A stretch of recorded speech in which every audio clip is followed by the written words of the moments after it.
कथेचं नाव आहे ओझं.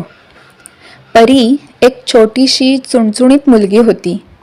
तिला सारखे प्रश्न पडायचे आणि ती एक तर आईबाबा नाही तर आजी आजोबा यांना प्रश्न विचारून भंडावून सोडायची. त्यांच्या परीने तिला कळेल अशा भाषेत सोप्या पद्धतीने ते सांगायचा प्रयत्नही करायचे. पण काही वेळा काही प्रश्नांच्या बाबतीत तिला उत्तर देणं समजावणं त्यांना खूप कठीण वाटायचं आणि त्यामुळेच तू मोठी झालीस की कळेल हे उत्तर तिला अनेकदा ऐकावं लागायचं, जे तिला मुळीच आवडायचं नाही. मग तर ती उत्तर मिळवण्यासाठी हटून बसायची.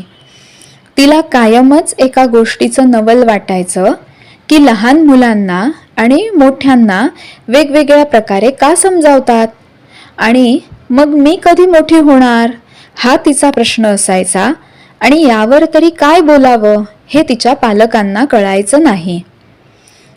एकदा परी तिच्या बाबांबरोबर गावात फेरफटका मारायला गेली होती.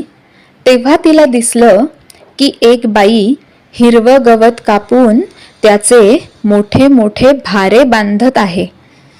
तिच्या बाबांनी तिला सांगितलं की हे भारे घरच्या गुरांना घालतात किंवा बाजारात नेऊन विकतात. परी लक्षपूर्वक ते काम बघत होती. त्या बाईबरोबर तिचा एक लहान मुलगाही त्याच्या छोट्या छोट्या हातांनी गवत उपटायचा प्रयत्न करत होता. त्याच्या आईकडे गवत कापायचा विळा होता. तोही त्याने आईकडे मागून बघितला, पण आईने तो विळा त्याला दिलाच नाही आणि जेव्हा त्याने विळ्यासाठी हट्ट केला तेव्हा मात्र त्याची आई त्याला रागावली. बिचारा मुलगा रुसून लांब जाऊन बसला. परी हे सगळं बघत होती. तिलाही त्या बाईचा खूप राग आला होता, पण काय करणार, तिला शांत राहावंच लागलं.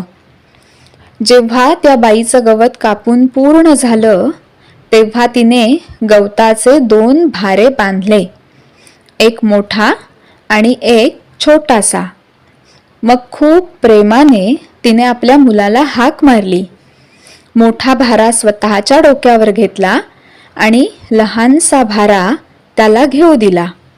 मग काय, तो मुलगा खुश होऊन आईबरोबर निघून गेला.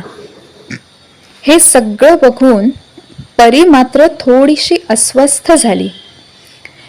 तेव्हा तिच्या वडिलांनी तिला समजावत म्हटलं की हे बघ परी, त्या आईने त्या मुलाला विळा हाताळायला दिला नाही कारण तो वापरण्याची क्षमता अजून त्याच्यापाशी आलेली नाही. त्याने हट्ट केल्यावर त्याला त्याच्या आईचा ओरडा खावा लागला, पण त्या ओरडण्यामागे आईचा हेतू त्याला संभाव्य धोक्यापासून सुरक्षित ठेवणे हाच होता. आता मला सांग, जर आईने मोठा भारा त्याच्या डोक्यावर दिला असता तर काय झालं असतं? परी आश्चर्याने उत्तरली, काय बाबा, तुम्ही पण लहान मुलांसारखे प्रश्न विचारत आहात. एवढं ओझं त्या मुलाला झेपलं असतं का? अगदी बरोबर, तिचे बाबा म्हणाले.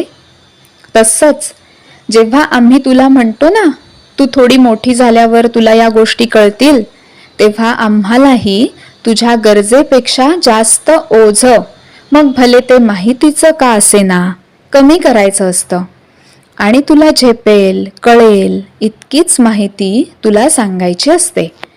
अनेकदा गरजेपेक्षा आणि क्षमतेपेक्षा जास्त मिळालेल्या ज्ञानाचंही ओझं आपण सहन करू शकत नाही.